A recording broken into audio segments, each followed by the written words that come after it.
Cuando un joven quiere hablar con la chica que le gusta, lo piensa y lo piensa y lo repasa una y otra vez. ¿Cuáles son las palabras que va a decir?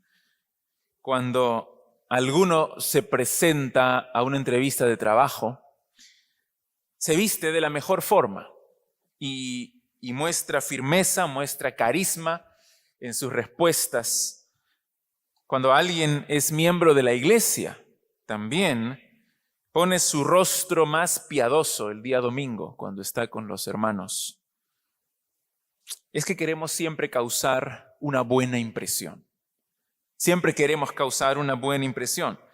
Bueno, eso no ocurrirá el día del juicio final, porque todas las cosas están desnudas y abiertas a los ojos de aquel a quien tenemos que rendir cuentas. Eso dice en Hebreos 4:13. Dios conoce nuestros corazones, aún las intenciones más escondidas de nuestro ser, aún nuestros secretos más profundos. Así que no podemos engañarle. No vayas al juicio pensando que puedes causar una buena impresión, porque solo te engañas a ti mismo. Dice Pablo en Gálatas que no nos engañemos porque Dios no puede ser burlado.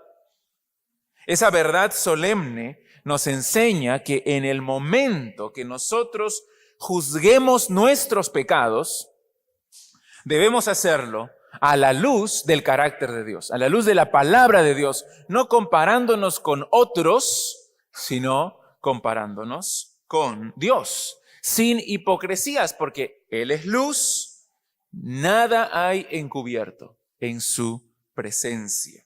Especialmente debemos tener mucho cuidado de caer o de no caer en el condenable pecado de la autosuficiencia. La autosuficiencia, de la soberbia espiritual o de la autoconfianza. Confiar en uno mismo, porque eso nos llevará a la condenación. Estamos en un estudio consecutivo en el libro de Romanos, ya en el mensaje número 13. Estamos empezando el capítulo 2.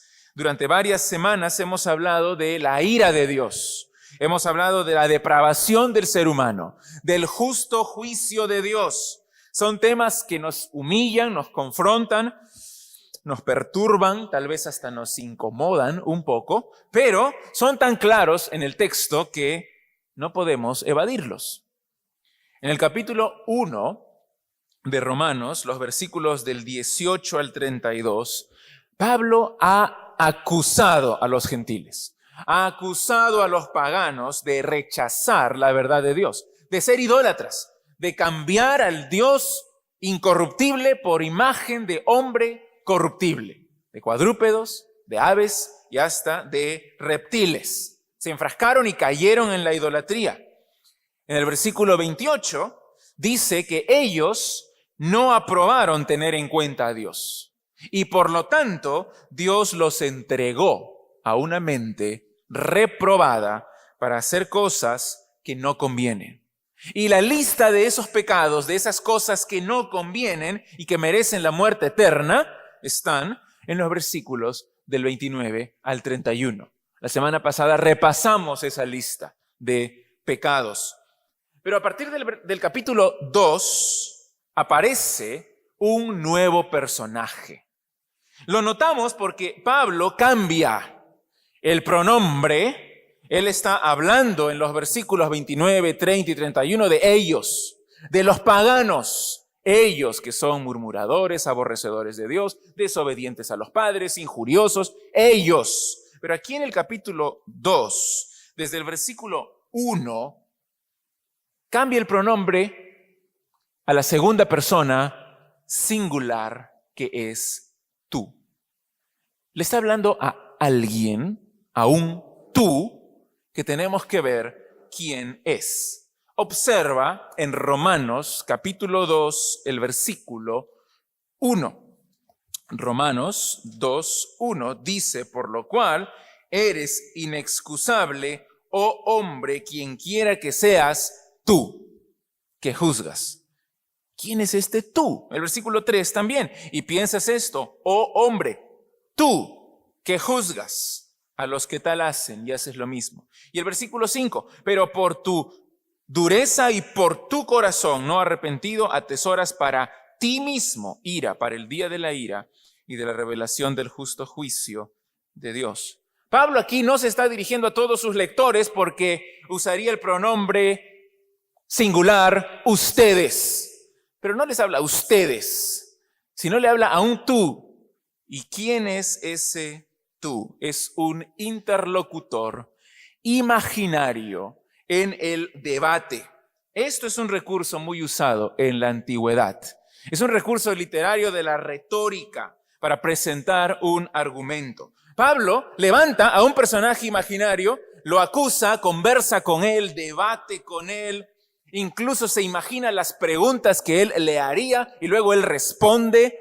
Y eso es lo que él va a hacer a lo largo de todo el capítulo 2.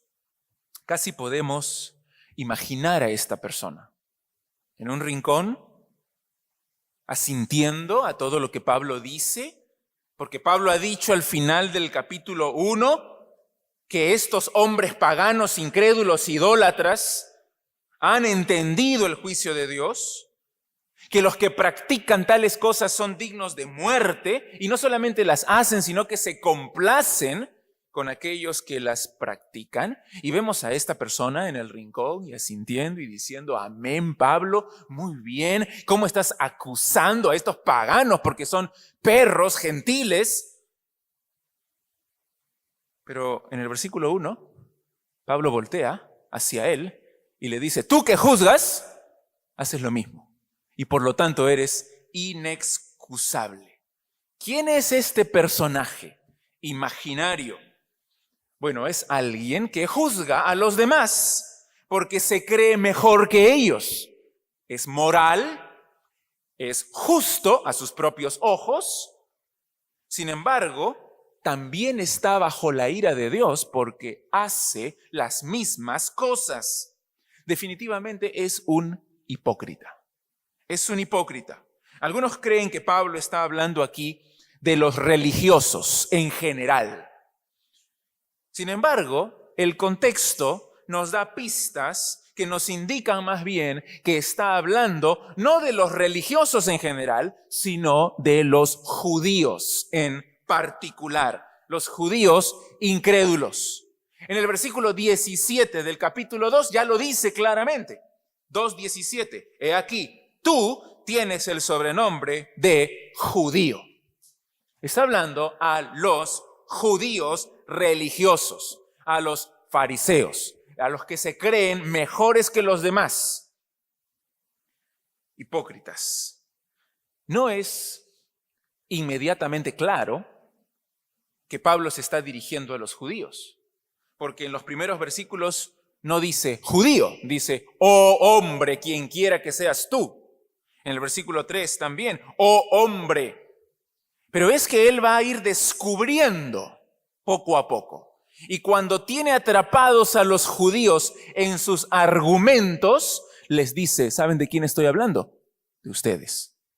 Se parece a la parábola que encontramos en el Antiguo Testamento que el profeta Natán le cuenta a David después de su terrible pecado con Betsabé. David oculta su pecado, no se arrepiente delante de la nación ni delante de Dios. Así que aparece el profeta Natán y le cuenta una historia de un hombre rico, un hombre muy poderoso que tiene muchas posesiones y mucho ganado. Sin embargo, cuando viene un visitante, no cocina a uno de sus animales, sino que toma la ovejita del pobre, que esa es su única posesión, es su única oveja. Pero el rey pide esa oveja, la mata y la ofrece a su visita. Cuando David escucha esa parábola, está enfurecido, encolerizado. Ese hombre merece morir por lo que ha hecho. ¿Y qué le dice Natán al final? Tú eres ese hombre. Tú eres ese hombre. Y es lo mismo que está haciendo aquí Pablo. Porque Pablo está presentando y diciendo, este que juzga, este hipócrita, este fariseo, es inexcusable, merece el juicio de Dios. Y los judíos están preguntando, ¿de quién está hablando Pablo? ¿Será de nosotros? Sí, ustedes son esos hombres. ¿Cómo se aplica esto a nuestra iglesia hoy día? En el capítulo 2 hay un diálogo imaginario, pero eso no significa que no está basado en la realidad. En sus incontables debates con los judíos en las sinagogas, Pablo habrá presentado estos mismos argumentos una y otra vez y ya era experto en estos argumentos ante los judíos. Y aunque este texto habla a los judíos principalmente, se aplica a todos aquellos que piensan que por vivir vidas morales y religiosas, incluso en la iglesia, que tienen asegurado un lugar en el cielo. Se aplica a todos aquellos que piensan que tienen un lugar asegurado en el cielo y que dicen que Dios no los juzgará a pesar que pequen. Mi propósito con este mensaje es que abandonemos la autoconfianza, abandonemos la soberbia espiritual y que cada persona presente aquí hoy día se arrepienta genuinamente y se convierta para ser salvo de la ira y del justo juicio de Dios. Vamos a leer Romanos capítulo 2, los primeros 5 versículos. Romanos 2 del 1 al 5.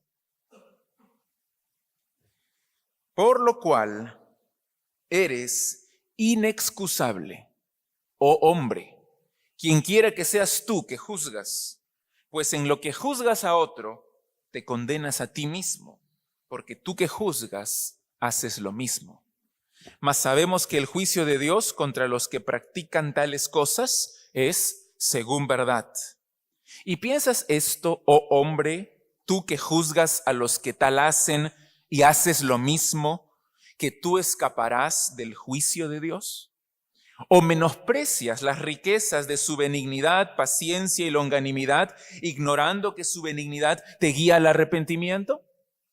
Pero por tu dureza y por tu corazón no arrepentido, atesoras para ti mismo ira para el día de la ira y de la revelación del justo juicio de Dios. Palabras fuertes nuevamente.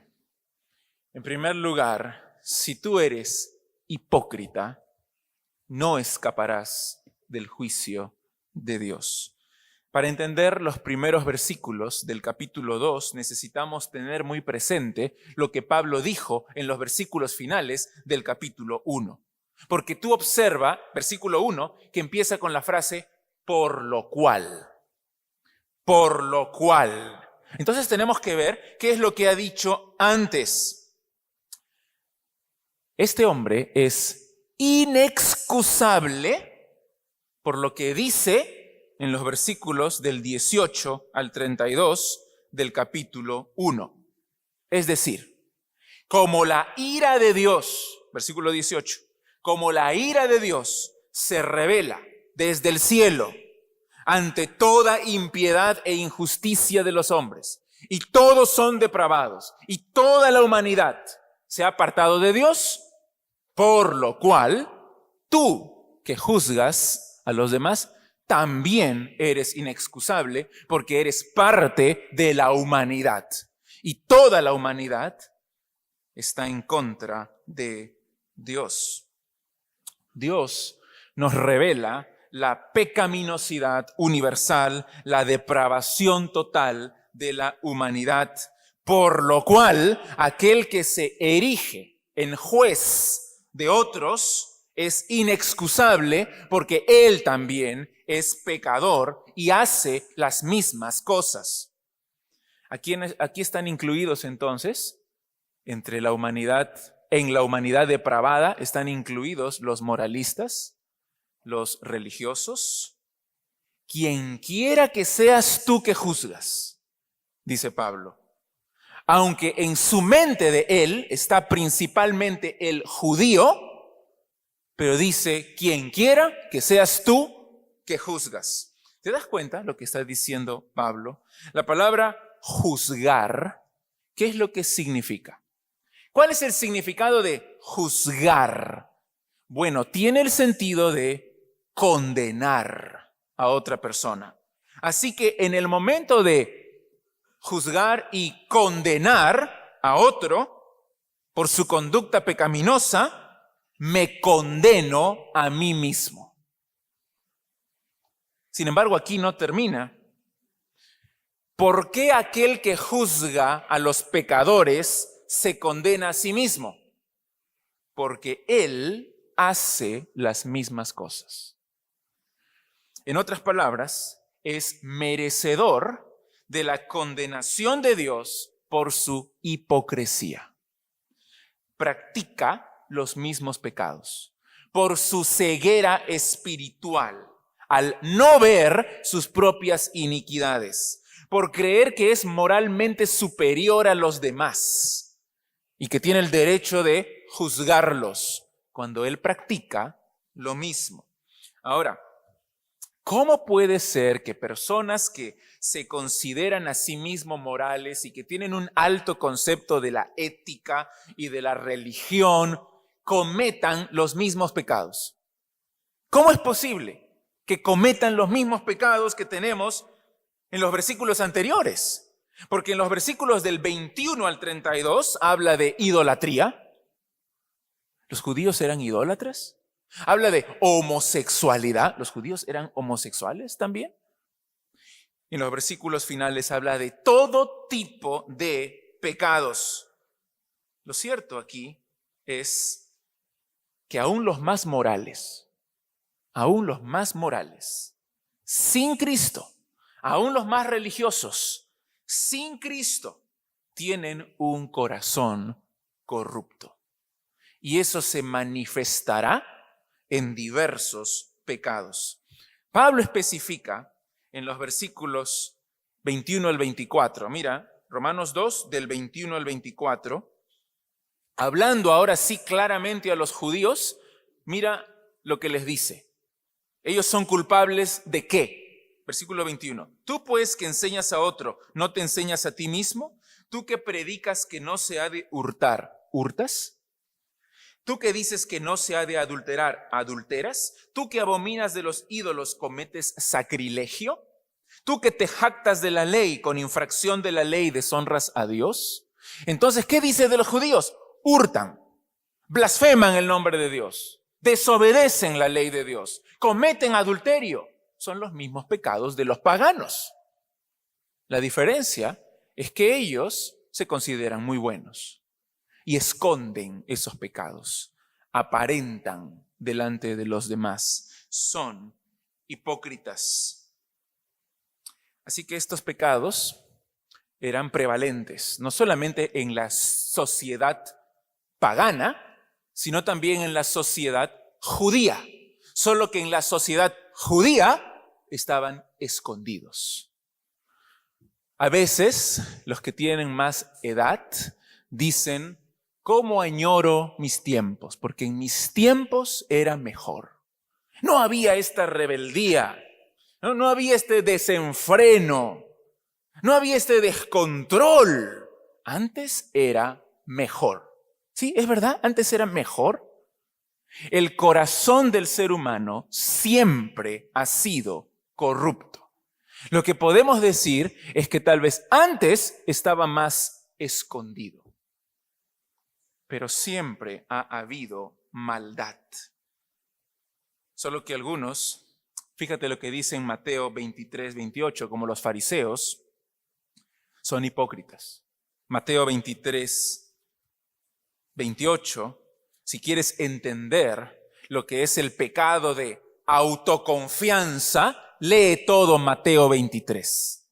Porque todo este capítulo nos habla de cómo los fariseos se justificaban a sí mismos. Pero mira específicamente en Mateo 23, 28, algo que dijo el Señor Jesús. Así también, vosotros, por fuera, a la verdad, os mostráis justos a los hombres, pero por dentro estáis llenos de hipocresía e iniquidad.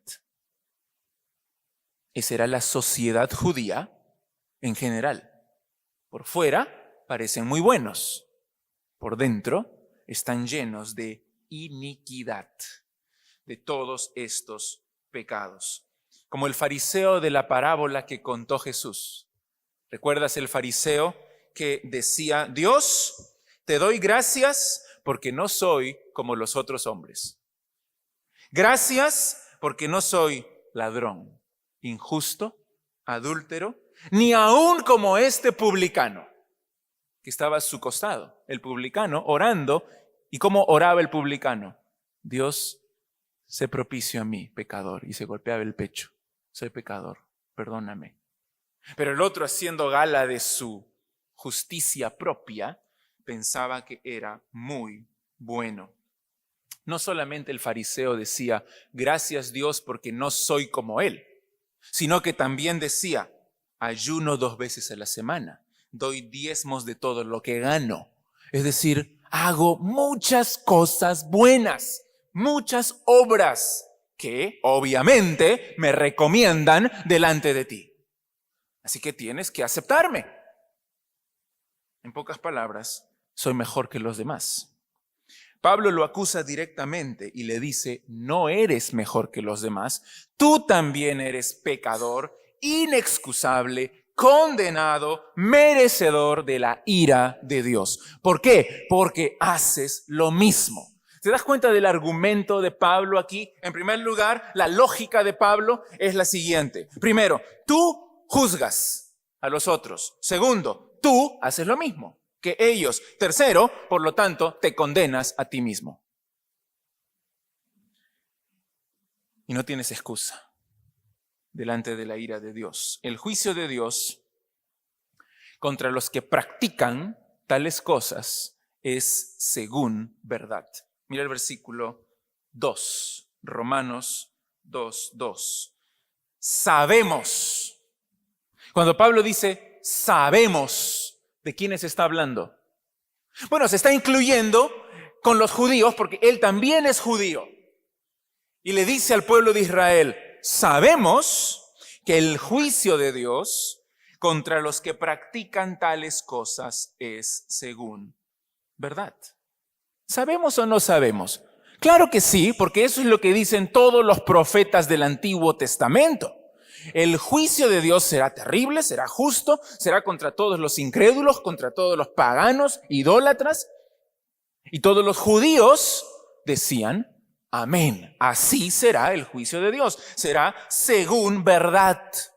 Eso significa de acuerdo a los hechos, de acuerdo a la realidad. Yo les hago la misma pregunta a ustedes, hermanos. Hermanos, sabemos que Dios castigará a los malos por sus maldades. ¿No es así? Sabemos.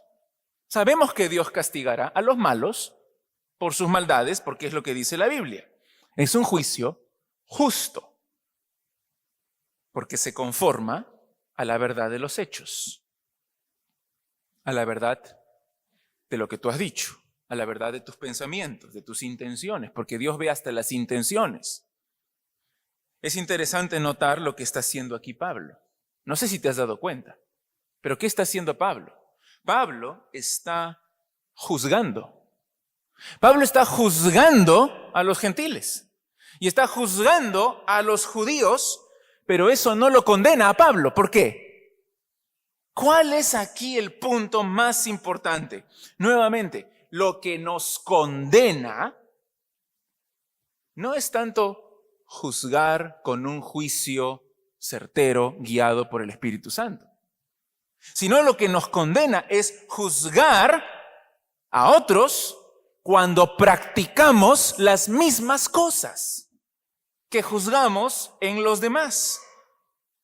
Si pensamos que somos mejores espiritualmente, superiores moralmente, Si nunca nos arrepentimos ni pedimos perdón a Dios, si creemos que al juzgar a otros nos ponemos del lado de Dios y por lo tanto Dios no nos juzga porque estamos a favor de Él y le estamos ayudando a juzgar a todos y a condenarlos, entonces caemos bajo la ira de Dios, bajo la misma condenación. Los hipócritas no escaparán del juicio de Dios.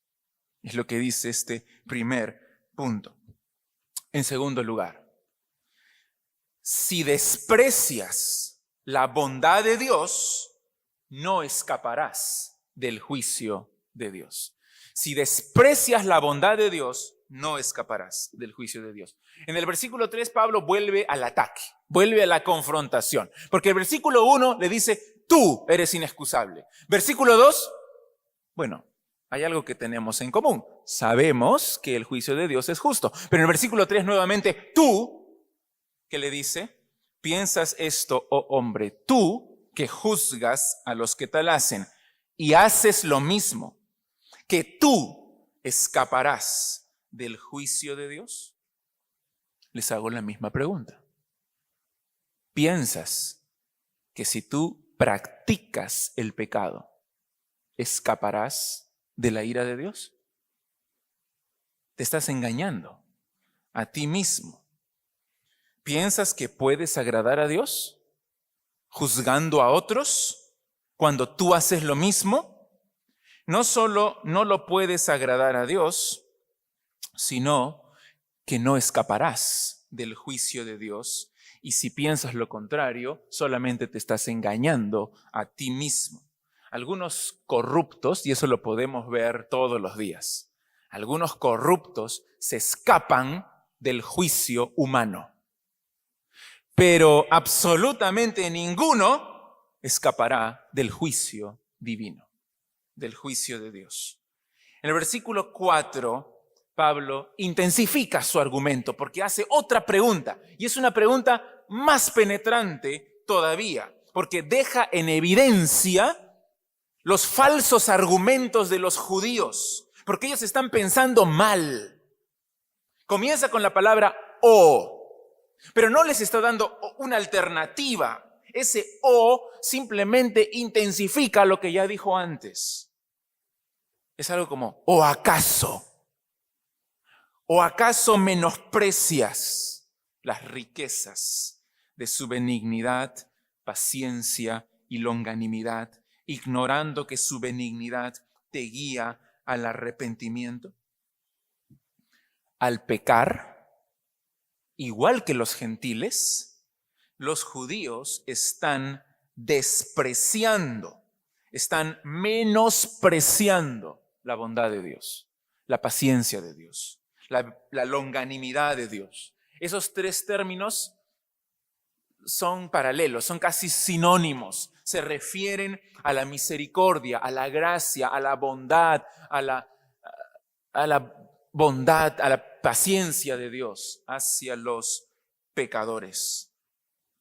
¿En qué se manifiesta la paciencia de Dios hacia este mundo pecador? En que no nos destruye inmediatamente, en que seguimos vivos. Él no envía su juicio todavía. Dice en 1 de Pedro 3 o en 2 de Pedro 3 que Dios no retarda su promesa, sino que es paciente, esperando que más y más personas procedan al arrepentimiento. Por eso no viene Cristo aún, y por eso no derrama su ira y su juicio sobre los pecadores, porque es paciente y está esperando en su bondad que más personas se arrepientan. Su bondad es infinita. Nota que ahí dice las riquezas de su benignidad, paciencia y longanimidad. Pero algunos piensan, como Dios es bueno, Él no me va a hacer nada. Como Dios es paciente, yo puedo seguir viviendo mi vida como yo quiero. Mira, estoy pecando, no me pasa nada. Y están confiando en que Dios es bueno, en que Dios les está les está pasando por alto lo que están haciendo. Lamentablemente el versículo 5 lo presenta de una forma muy fuerte.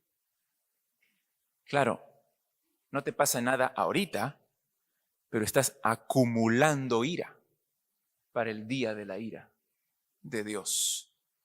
Dios engrandeció su bondad, su misericordia y su paciencia sobre Israel. Hizo un pacto con Israel. Lo escogió a Israel como su pueblo. Lo hizo por pura gracia. Le dio a Israel promesas preciosas. De Israel viene la salvación, porque ahí nació el Mesías. Lo rescató de la esclavitud con gran poder. Pero nada de eso significaba que podían vivir de espaldas a Dios. Los judíos creían que eran los favoritos de Dios, que el Señor nunca los iba a castigar. A los demás sí, pero a ellos no, porque son su pueblo escogido. La forma de pensar de los judíos se refleja en un libro apócrifo, que no está en nuestras Biblias, pero sí está en las Biblias de los católicos. El libro de Sabiduría. Sabiduría 15, versículos 1 y 2, dice así, el autor: mas tú, Dios nuestro, eres bueno y verdadero, paciente, y que con misericordia gobiernas el universo. ¿Estamos de acuerdo? Hasta ahí. Y la siguiente frase dice: aunque pequemos, tuyos somos. Aunque pequemos, tuyos somos, porque conocemos el poder de Dios. Pablo contradice ese sentir diciendo: no, el centro de todo no es el ser humano, es Dios. Por supuesto, Dios es misericordioso, Dios es bueno, Dios es paciente, Dios es perdonador, Dios es lleno de gracia, pero eso no significa que puedes vivir como tú quieres. Eso no significa que puedes practicar el pecado como los incrédulos y no esperar ninguna consecuencia, sin ningún temor del juicio de Dios. Pablo, así como los profetas también, ataca esa falsa seguridad de los judíos. Practicar el pecado. No estoy diciendo de pecar. Practicar el pecado es despreciar la bondad de Dios. Despreciar la paciencia de Dios. No cabe duda que Dios es bueno, pero Él no se va a hacer de la vista gorda ante tu pecado. En vez de ello, su benignidad y su bondad tiene el propósito de guiarte al arrepentimiento. Otra vez mira el versículo 4. Menosprecias las riquezas de su benignidad, paciencia y longanimidad, ignorando que su benignidad te guía al arrepentimiento. Él es bueno, pero eso no significa que como es bueno, tienes permiso para pecar. Más bien, como es bueno, te da tiempo para que te arrepientas. Arrepiéntete de tus pecados. Cuando Pablo dice aquí que ellos ignoran, ¿no? Dice ahí en el versículo 4, ignorando que su benignidad te guía al arrepentimiento. No es que ellos no saben. Ignorar aquí significa despreciar. Ellos sí saben de la bondad de Dios y sí saben que los pecadores deben arrepentirse. Pero cuando ignoran la bondad de Dios, significa que la desprecian, que no la toman en cuenta, que no es tan importante. Dios es buenito, Él me va a salvar de todas maneras. Esa es mi confianza, esa es mi esperanza. Yo sé que no soy tan bueno, pero cuando esté delante de Él, Él no es malo. Él me va a decir: sí, está bien, ya así nomás, pasa al cielo. Y muchos hoy día piensan de esa forma. Pablo ataca ese pensamiento y lo destruye totalmente. Dios es infinitamente bueno, lento para la ira, grande en misericordia. Nos da todo, nos da la vida, nos da el alimento, nos da el planeta en el cual nosotros vivimos. Pero Pablo advierte, sin embargo, no se equivoquen porque su bondad no es una licencia para pecar, sino que debe guiarte a arrepentirte y a confiar en Él. Un comentarista, John Stott, dice lo siguiente. Escucha bien. Si nuestras facultades están tan bien desarrolladas que nos volvemos expertos en nuestra valoración moral de los demás, difícilmente podemos alegar ignorancia en cuanto a cuestiones morales en nuestro propio caso. Si somos tan buenos juzgando los pecados de otros, no le vamos a poder decir a Dios, no, yo no sabía que lo que yo estaba haciendo era pecado. No, sí sabías, porque lo notas tan claramente en los demás, pero no lo notas en ti. Juzgar a otras personas practicando lo mismo nos condena. Por eso el título del mensaje, autoconfianza igual autocondenación. Eso es lo que hacían los fariseos. Nos indignamos ante la conducta de los demás. Pero cuando lo hacemos nosotros, no es tan serio. Es un pequeño defecto. Es una pequeña particularidad que yo tengo. Pero cuando es otro el que lo hace, es el peor de los pecados. Dios dice, arrepiéntete. Porque despreciar su bondad es condenarte a ti mismo. Y en tercer lugar, si tienes un corazón duro e incrédulo, no escaparás del juicio de Dios. Mira el versículo 5. Pero por tu dureza y por tu corazón no arrepentido, atesoras para ti mismo ira para el día de la ira y de la revelación del justo juicio de Dios. La verdad solemne es esta. Dios no detendrá su juicio para siempre. El día de la ira llegará, tarde o temprano. El versículo 5 es la respuesta al versículo 3. Aquel que practica el pecado y no se arrepiente, no escapará del juicio justo de Dios. Y la razón por la que sufrirá el infierno, el castigo eterno y la condenación de Dios, ¿cuál es la razón que da Pablo aquí? La razón central, tu dureza y tu corazón no arrepentido. Tu obstinación, tu terquedad, tu necedad, tu soberbia, tu incredulidad. Tener un corazón no arrepentido, que persiste en su pecado, contento, sin ninguna carga, sin ningún remordimiento, sin ninguna tristeza. A pesar que se te dice una y otra vez, eso está mal, arrepiéntete, pero persistir simplemente muestra que tienes un corazón duro, un corazón de piedra, un corazón no arrepentido. Y peor todavía, si tú piensas que puedes pecar y que Dios no te va a hacer nada, ¿por qué? ¿Porque soy el favorito de Dios? ¿Y yo sí puedo juzgar a los demás? Es la condena también. Pablo aquí es lapidario. Lo único que estás haciendo con esa actitud es atesorar, acumular ira. Y llegará el momento en que Dios, en el clímax de la historia, derramará toda esa ira pura sobre ti, juzgando con justicia a los soberbios que nunca se arrepintieron de sus maldades, a todos los hipócritas. No digas, yo puedo esperar. No digas, más adelante me voy a arrepentir. No seas soberbio espiritualmente, porque no sabes cuánto tiempo vas a vivir.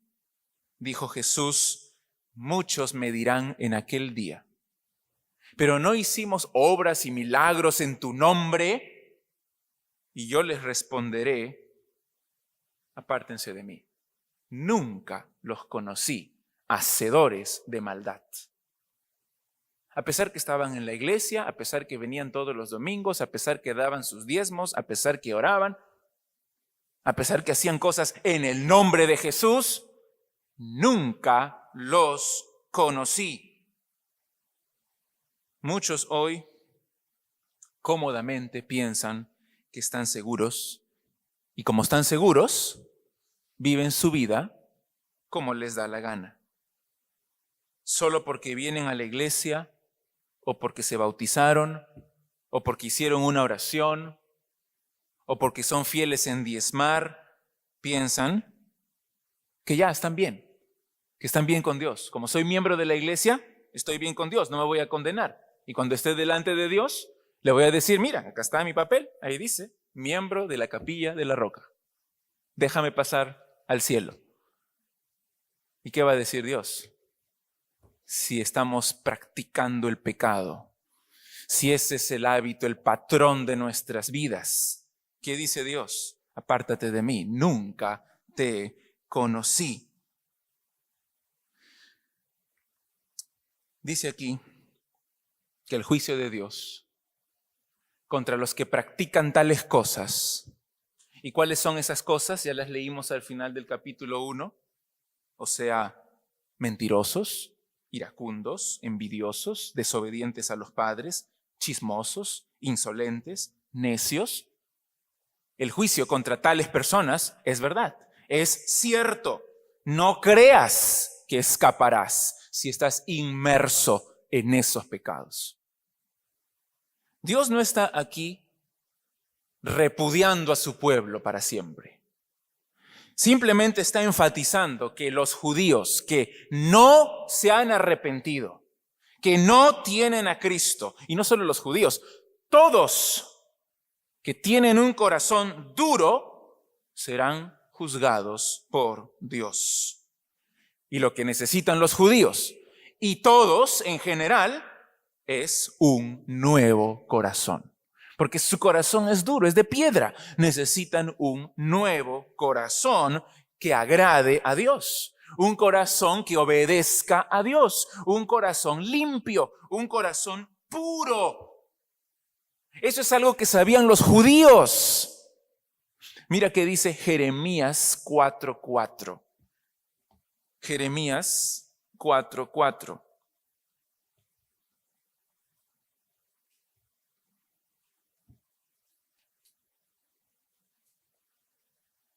Circuncidaos a Jehová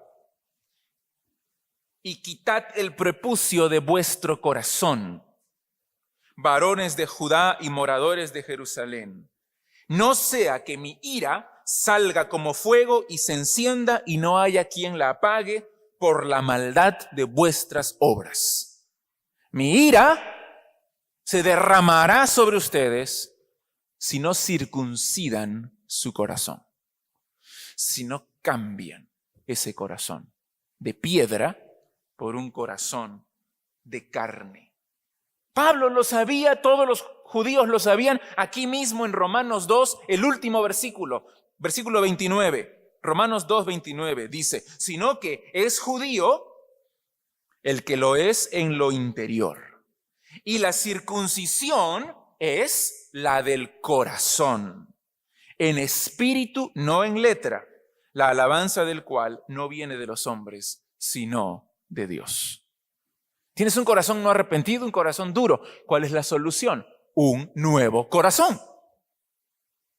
Un corazón circuncidado, puro, limpio, del cual se hayan quitado las inmundicias y que está listo para obedecer a Dios.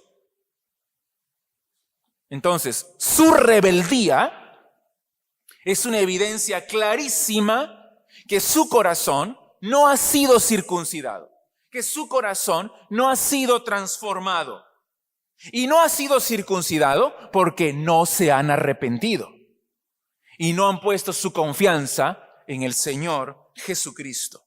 Así que lo que debes hacer es, da la vuelta, ya no sigas hacia la perdición, da la vuelta, conviértete, arrepiéntete, no sigas autojustificándote, no sigas diciendo, qué buen mensaje para mi hermano allá, para mi hermano allá. Deja la confianza en ti mismo. No confíes en que no soy tan malo. Creo que no soy tan malo. Arrepiéntete y abraza al Señor Jesucristo. Y por sus méritos, por su muerte en la cruz, por lo que Él hizo, no por lo que tú haces, sino por lo que Él hizo, serás salvo. Tendrás el perdón y tendrás la vida eterna.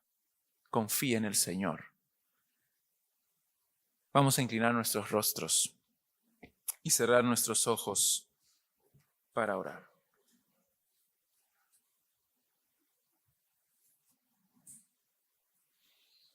Todos con los ojos cerrados.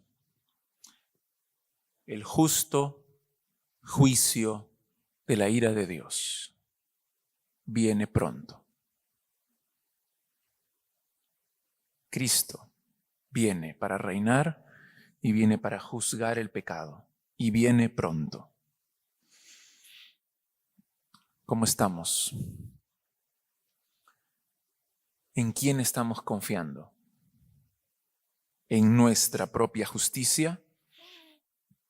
¿En nuestra propia bondad?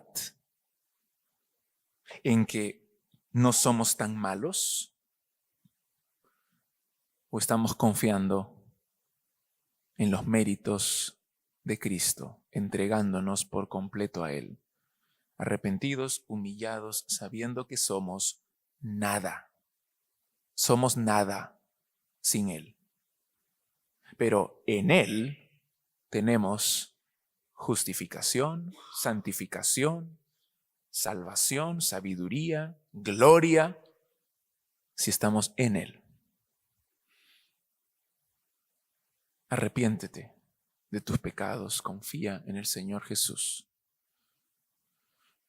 No creas que puedes escapar de la ira venidera simplemente por ciertas obras buenas que has hecho o porque estás aquí escuchando el mensaje. Que tu corazón sea un corazón nuevo, limpio. Y eso solamente te lo puede dar Dios. Pero lo que tú tienes que hacer es arrepentirte y confiar en Él. Dobla tus rodillas, pídele perdón y cree en Él. Padre Santo, gracias te damos por tu amor, gracias Señor por tu cuidado de nuestras vidas. Gracias porque nos amas. Gracias Señor porque tú enviaste a tu Hijo Jesucristo a morir por los pecados y prometes salvación a todos aquellos que se humillan, que se arrepienten y que confían en el Señor Jesucristo. Señor, que dejemos a un lado nuestra autosuficiencia, nuestro orgullo espiritual, que dejemos de pensar que somos lo máximo, porque somos nada. Perdónanos, ayúdanos más bien a vivir para ti, danos un nuevo corazón. Señor, porque confiamos en Cristo. Gracias, Padre, por tu palabra. Gracias, Señor, por tu Espíritu Santo. Gracias por el nuevo nacimiento y por todas las bendiciones que tenemos en Cristo Jesús. Ayúdanos a vivir para Él siempre en humildad, siempre en mansedumbre, con reverencia, viviendo vidas santas aquí en la tierra. Te lo pedimos en el nombre de Jesús. Amén.